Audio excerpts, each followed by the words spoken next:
अस्सलाम वालेकुम रहमतुल्लाहि व बरकातुहू। उम्मीद है आप लोग खैरियत से होंगे। अल्लाह तबारक ताला हम सबको यूं ही खुश रखे और ईमान और अमल के साथ ज़िंदा रखे, ईमान पर खात्मा बिल खैर फरमाए। आज आपके सामने इस ज़माने के एतबार से बहुत ही अहम क्लिप लेकर आया हूँ, बहुत ही अहम जानकारी मैं आपके सामने लेकर आया हूँ।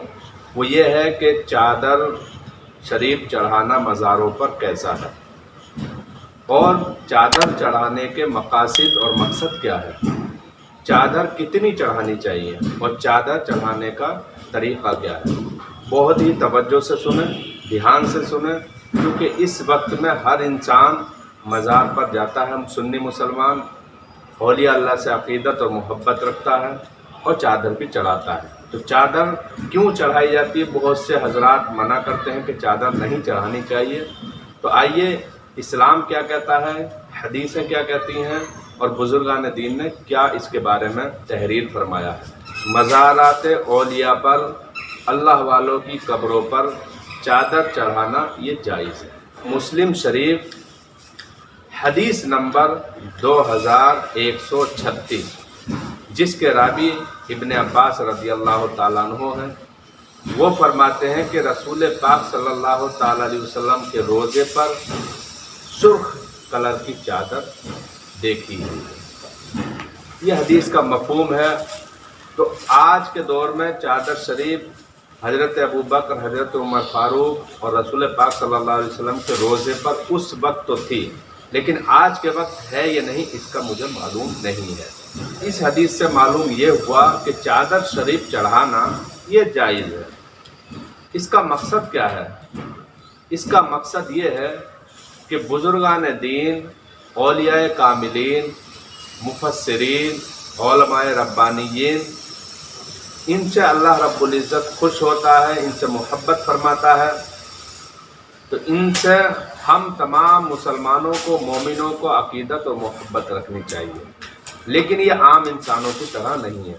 जिस तरीके से पूरी रुए ज़मीन पर बेशुमार मसाजिद हैं, बेशुमार मस्जिदें मौजूद हैं, लेकिन खाना काबा भी अल्लाह ही का घर है, मस्जिद है, लेकिन वहाँ खाना काबा पर खिलाफ चढ़ाया गया है।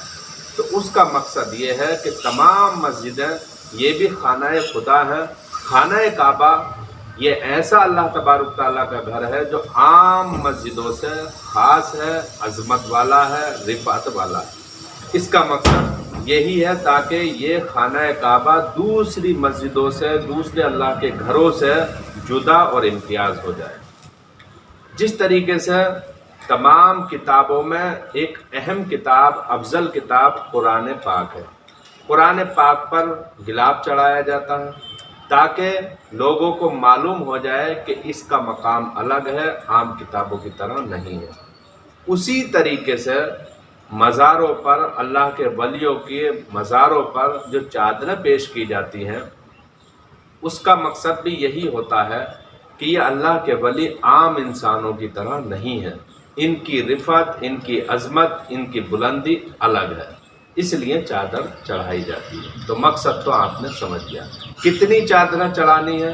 तो मकसद आपने जान लिया कि मकसद यह है कि चादर पेश करना ताकि दूसरों से इम्तियाज़ पैदा हो जाए और जुदाईगी हो जाए और अलग और एक ख़ास मकाम मालूम पड़ जाए कि ये अल्लाह के वली की बारगाह है, अल्लाह के वली का मज़ार है। तो अगर एक चादर से ये मकसद पूरा होता है तो दूसरी चादरों की हाजत नहीं है। और अहकाम शरीयत में इमाम अहमद रज़ा फाज़िल बरेलवी फरमाते हैं कि मज़ारात औलिया पर एक चादर जब तक वो मैली या बोसीदा या फटी ना जाए, दूसरी चादर की हाजत नहीं है, दूसरी चादर की ज़रूरत नहीं है। क्योंकि इमाम अहमद रज़ा फाज़िल बरेलवी फरमाते हैं कि अगर एक चादर चढ़ा दी गई है और वो चादर सही है, दुरुस्त है, तो दूसरी चादर की हाजत नहीं है। अगर और चादरें उसके ऊपर ज़्यादा चढ़ाएंगे तो ये फजूल खर्ची है। फजूल खर्ची से इस्लाम मना करता है। कुरान पाक के अंदर भी फजूल खर्ची करने वाले को शैतान का भाई बताया गया। कितनी चादर होनी चाहिए? एक चादर चढ़ जाए और जब तक वो बोसीदा और पुरानी ना हो तो दूसरी चादर की हाजत नहीं है। لیکن اس زمانے کے اندر بہت سے حضرات کو دیکھا گیا ہے اور درگاہوں میں بھی دیکھا گیا ہے کہ ادھر سے چادر چڑھی، ہر منٹ، ہر گھنٹے، ہر آدھے گھنٹے، ہر 15 منٹ میں چادر چڑھائی پیش کی جاتی ہے۔ مزارات اولیاء پر چادریں چڑھائی جاتی ہیں، اتنے وہ فاتح لگا کر واپس نہیں آتا ہے چادر چڑھانے والا شخص، وہی چادر واپس اسی دکان پر آ جاتی ہے۔ بے انتہا دھندا کیا جا رہا ہے، آپ کی جیب کو خالی کیا جا رہا ہے، اور آپ سے زیادہ، ہم سے زیادہ امیر ہیں، دولت مند ہیں، کروڑ پتی ہیں۔ آپ یاد رکھ لیجئے، اللہ کے ولی کو ان چیزوں کی حاجت نہیں ہے، لیکن اسلام صرف یہ کہتا ہے کہ اس کے ذریعے سے اللہ کے ولی کی شان اور عظمت معلوم ہو جائے، اس لیے چادر پیش کی جاتی ہے، یہ اس کا مقصد ہے۔ تو آپ اگر دیکھیں کہ کسی درگاہ پر چادر پہلے ہی سے چڑھ ہوئی ہے اور وہ صحیح سلامت ہے، تو آپ اس چادر کے بدلے میں جو روپیہ، جس پیسے سے چادر خریدی جاتی ہے، اتنے ہی پیسے یا اور زائد کر کے اپنے دل اور دماغ میں اللہ کے ولی کے ایصال ثواب، ان کے درجات کی بلندی کی نیت کر کے کسی غریب کو آپ وہ پیسہ دے دیں، تو اس سے آپ کو بھی فائدہ ہوگا۔ اور اللہ کے ولی کا جو مقصد تھا دنیا میں رہنے کا، دنیا میں آئے تھے اور انہوں نے غریبوں کا خیال رکھا، غریب اور یتیموں کا خیال رکھا، تو اسی نقش قدم پر آپ چلتے ہوئے نظر آئیں گے۔ نہ تو کوئی اللہ کا ولی کہتا ہے کہ آپ چادر پر چادر چڑھائے جاؤ، جب بھی درگاہ پر جاؤ چادر ہی پیش کرو، ایسا نہیں ہے۔ تو آپ نے مقصد بھی جان لیا، کتنی چادر ہو یہ بھی آپ نے جان لیا۔ اب چادر چڑھانے اور پیش کرنے کا طریقہ کیا ہے؟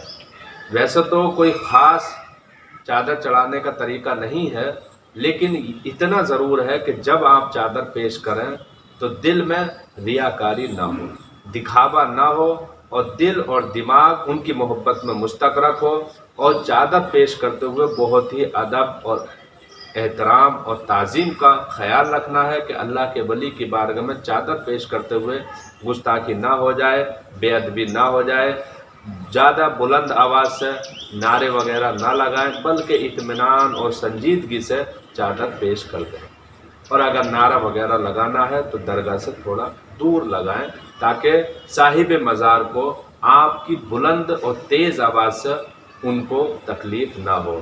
کیونکہ کتابوں میں آتا ہے اگر آپ کو سلام کرنا ہے تو سلام کرنے کا بھی یہاں تک حکم ہے کہ متوسط انداز میں آپ صاحب مزار کو سلام کرو، آواز نہ زیادہ بلند ہو نہ زیادہ بالکل دھیمی ہو، درمیانی آواز ہو۔